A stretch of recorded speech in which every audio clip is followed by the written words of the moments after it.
তার দৃষ্টির চাপ। তুমি কি জানো তোমার এই দাগটা কতটা ইউনিক? এর জন্য তোমাকে সবার থেকে আলাদা লাগে। তুমি কি আমার বন্ধু হবে? আচ্ছা ঠিক আছে, প্রমিস করো তুমি আমার কাছ থেকে কোথাও যাও। প্রমিস। আমার চাকরি তো এখন ঢাকায় করতে হবে আম্মু। না আমি আমার বন্ধুকে ছেড়ে কোথাও। শোনো আমি তোমাকে বলি, আমরা ঢাকা থেকে যখনই ছুটি পাবো স্কুলে করে চলে এসে বন্ধুকে দেখে আবার চলে যাবো, তাহলে মজা হবে না? আমি আমার বন্ধুকে প্রমিস করেছি আমি আমার বন্ধুকে ছেড়ে কোথাও যাব।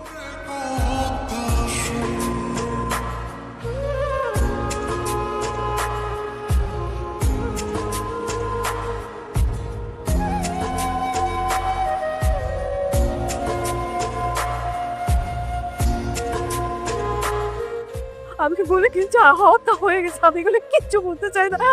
আমি কেন আমার মেয়েটাকে ফেরতে চাইলে ঠিক মতো আমার মেয়েটা চলে আসে। আরে বাবা কান্নাকাটি করছো কেন? আমি তো চেষ্টা করছি তাই না?